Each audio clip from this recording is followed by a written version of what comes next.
E aí pessoal, aqui é a Gaia, vou fazer aqui esse vídeo rápido para mostrar um site que eu encontrei e é muito interessante. Considerando as minhas discussões no grupo de 3DT, só para contextualizar, eu tenho feito algumas discussões tanto no grupo de 3DT quanto de Daemon. Daemon porque eu estou desenvolvendo a quarta edição do Daemon e 3DT porque eu estou pensando em uma variante de 3DT que seja mais próxima das versões antigas de 3DT do que as versões atuais. As versões alfa, as versões turbinadas, as versões mais atuais de 3DT. Porque, basicamente, o que eu tenho visto é uma tendência geral, pelo menos em 3DT, não necessariamente com Daemon, mas em 3DT tem havido uma tendência de complexificar o sistema. Torná-lo o que, de certa forma, mais próximo, de certa forma, torná-lo mais próximo aos sistemas mais em voga atualmente, como, por exemplo, o D&D quinta edição, o D20, que foi o grande sistema que modificou o cenário da RPG global, entre outros sistemas também. Então nós estamos vendo aqui uma situação onde o 3DT ele está se tornando cada vez mais um sistema cheio de opções, customizações, variações no sentido de estatística, etc., que foge um pouco da sua premissa original de ser um sistema rápido, simples, direto, você joga um dado e etc. E enquanto eu estou ainda pensando sobre isso e discutindo no grupo de 3DT, eu ainda vou fazer mais vídeos aqui comentando sobre isso. O que eu acho interessante é que, procurando sobre coisas, eu encontrei esse site. Esse site, para vocês terem noção, é de 2009. Isso aqui é uma coisa muito engraçada de observar. Porque por muitas razões. Do ponto de vista discursivo, é muito interessante você ver que há 10 anos atrás, praticamente, foi feito um site que está discutindo a mesma coisa que eu estou discutindo e que outras pessoas estão discutindo. Que é basicamente 3DT Roots, por um 3DT mais old school. Tem várias coisas inacreditavelmente interessantes do ponto de vista histórico do RPG aí. 2009 é mais ou menos a época em que começou o RPG, a virada old school nos Estados Unidos. Se não me engano, o sistema Osric, que é um sistema que é uma variante que tenta, na verdade é basicamente um clone de AD&D, e depois nós temos o Swords and Wizardry, que é um clone do D&D primeira edição, lá nos Estados Unidos. É mais ou menos essa época que os RPGs old school começam a pulular, a proliferar nos Estados Unidos. Então quando ele fala para um 3D mais old school, nós temos aqui quase que um chamado, primeiro do ponto de vista histórico, é muito interessante que batem as datas, ele provavelmente foi inspirado pelos RPGs old school nos Estados Unidos. E aí ele falou, olha, vamos ver quais são os RPGs brasileiros que deram origem ao RPG brasileiro e ao movimento do RPG brasileiro. Apesar de nós termos alguns RPGs hoje caídos meio no esquecimento, como Millennium, Desafio dos Bandeirantes, Monstros, eu acho que são esses os três primeiríssimos RPGs. Tagmar.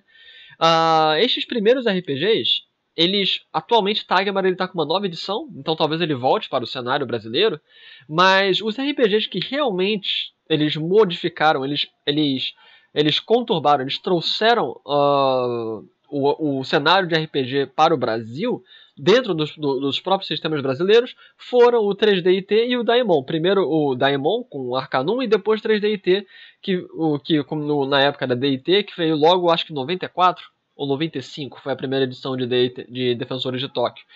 E estes são os RPGs que mais marcaram o cenário brasileiro. Apesar de Tagmar ser o primeiro RPG, não foi o mais impactante. Nesse caso foi Defensores de Tóquio e Daemon, e mais ainda Defensores de Tóquio. Então, é muito engraçado, eu estou meio que envolvido com os dois RPGs. Eu acho que, de certa forma, é interessante para o cenário brasileiro que nós tenhamos de volta esses sistemas.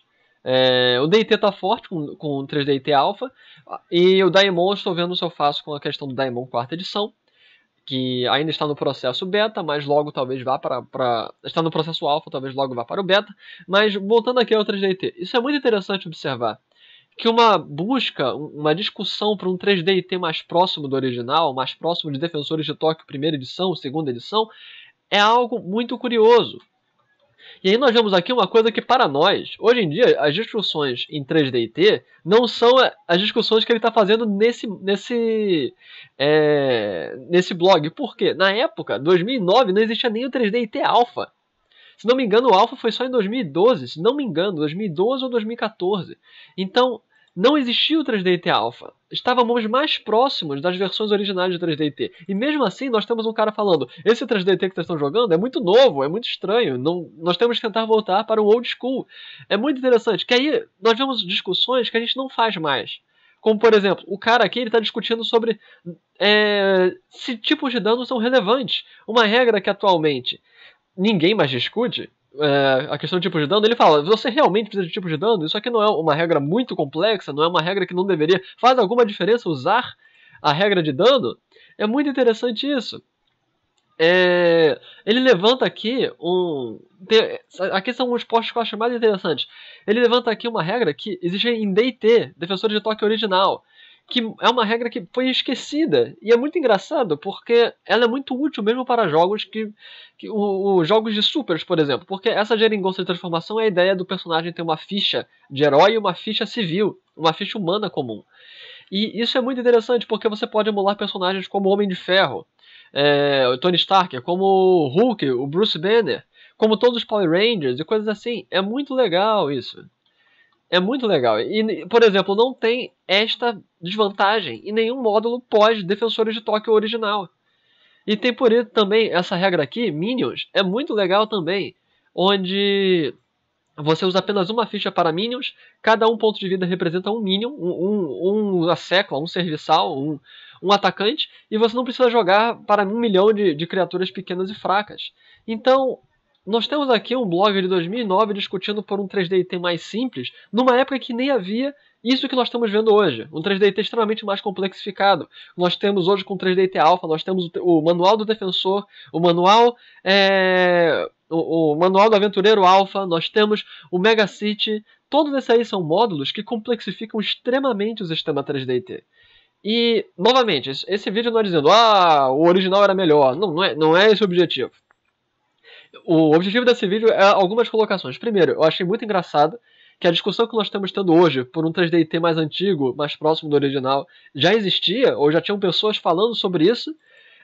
Isso é muito curioso do ponto de vista histórico, especialmente para mim, que segue a trajetória do RPG internacional e nacionalmente falando. Então as datas são muito interessantes, observar que é 2009. Isso para mim é interessante. E a outra questão é mostrar que essa discussão já é histórica, já existe há 10 anos, e que algumas teorias, algumas colocações levantadas há 10 anos atrás são ainda muito interessantes e práticas de hoje em dia. Olha que curioso, isso aqui é que eu acho fantástico em 3DT, pelo menos os mais antigos. Isso aqui é uma ficha de personagem. Vocês estão vendo isso aqui? Isso aqui é uma ficha de personagem. Pra mim, essa é a raiz mais interessante. É isso que eu estou tentando resgatar com o 3DT. Não ter que pensar infinitas vantagens, infinitas desvantagens, talentos, técnicas e várias outras colocações. Uma ficha simples, direta e rápida de fazer. Um sistema rápido e prático de fazer. Apenas uma variante. Quem quiser algo mais complexo, ainda vai existir o 3DT Alpha. Mas o que eu estou procurando fazer é algo mais próximo do DT original, do 2DT da casca de banana, até talvez um pouco próximo do 3DT VRA, vermelho, o manual vermelho e o manual revisado e ampliado. Mas é isso. Este é o vídeo. Vamos continuar comentando. Nos próximos eu devo continuar discutindo outras questões de 3DT e outros sistemas. Eu estou pensando aqui em umas variantes, mas isso aí eu falo mais depois. Quais são as propostas que eu estou ponderando usar para o manual que eu pretendo fazer? A priori também o manual não tem nome. Por enquanto eu estou chamando de 3DT Gaia, ou Gaia. Uma ideia é chamar de 3DT Gaiden, mas não sei ainda. Enfim, aqui foi Gaia. Até a próxima, pessoal. Falou.